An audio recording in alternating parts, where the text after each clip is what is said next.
Olá, eu me chamo Lucas e vou apresentar um pouco sobre o meu projeto de mestrado, intitulado Efeitos do Treinamento Pliométrico com diferentes alturas de salto no desempenho físico de jogadores de futebol da categoria sub-17. Sou orientado pelo professor doutor titular Luiz Fernando Martins Cruz. Sabe-se que o futebol é um esporte intermitente e exige que os jogadores possuam bons níveis de força e de potência. Assim, é de grande presença na literatura estudos que avaliam o efeito do treinamento pliométrico no desempenho de algumas valências físicas, tais como sprints, saltos e agilidade, mais relacionada à troca de direção. Isso também é de fácil aplicação na rotina de treinamentos de uma equipe de futebol. Sendo assim, surgiu o seguinte problema de pesquisa: quais as diferenças entre um modelo de treinamento pliométrico com barreiras altas, de 50 centímetros, e barreiras baixas, de 25 centímetros, no desempenho físico de jogadores de futebol da categoria sub-17, cujo objetivo geral foi comparar as diferenças entre o modelo de treinamento pliométrico com barreiras altas e barreiras baixas no desempenho físico de jogadores de futebol da categoria sub-17. Como objetivos específicos, foi avaliar o desempenho físico na altura de salto vertical, tempo no teste sprint, tempo no teste sprint com bola, tempo no teste troca de direção e distância no teste de potência aeróbica ioiô nível 1.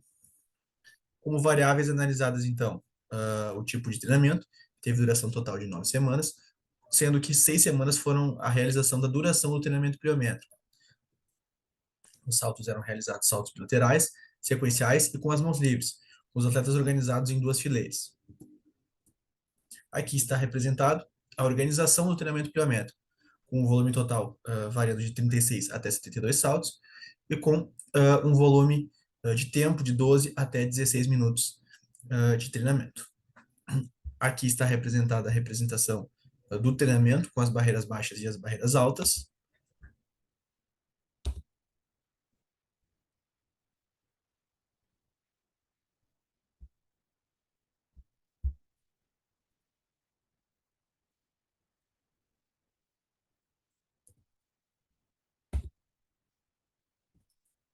Para análise estatística, foi utilizada a média de desvio padrão para a descrição dos dados, foi utilizada uma equação de estimativas generalizadas para a comparação dos movimentos avaliativos, e um pós-hoc de Bonferroni foi utilizado para a localização das diferenças.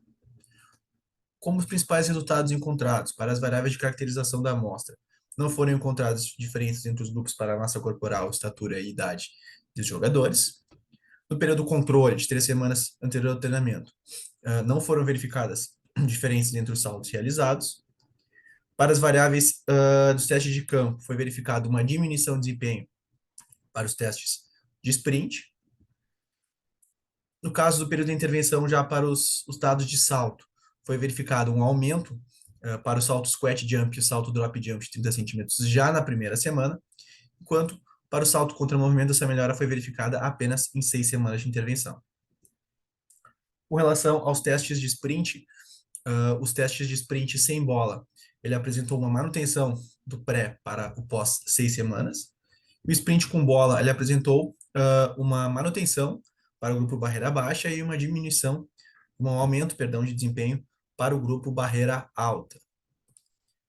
Para o teste de troca de direção, ocorreu uma diminuição de desempenho, possivelmente por conta da condição do gramado, do período pré para o pós 6. E no caso do ioiô, ocorreu um aumento de desempenho já nas 3 primeiras semanas de treinamento. Como considerações finais do presente estudo, então, ambas as propostas de treinamento foram eficazes para a melhora do desempenho de salto, né, nas duas alturas propostas. Para o squat jump e para o drop jump de 30, essa melhora foi observada em apenas 3 semanas de intervenção. E para o salto contra movimento, essa melhora foi verificada após as 6 semanas de intervenção. No caso do ioiô, essa melhora foi verificada também em apenas 3 semanas de intervenção, sendo que houve uma manutenção até o final da intervenção.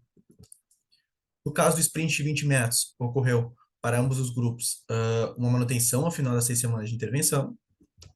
Para o sprint com bola, para o grupo barreira baixa, ocorreu uma manutenção ao final das 6 semanas de intervenção, enquanto para o grupo barreira alta ocorreu uma diminuição de desempenho ao final das 6 semanas de intervenção. Para a troca de direção, na perna esquerda, ocorreu uma manutenção até a semana 3 e um decréscimo para a semana 6, enquanto que na perna direita ocorreu uma manutenção até a semana 3 e um decréscimo também, da mesma maneira, para a semana 6.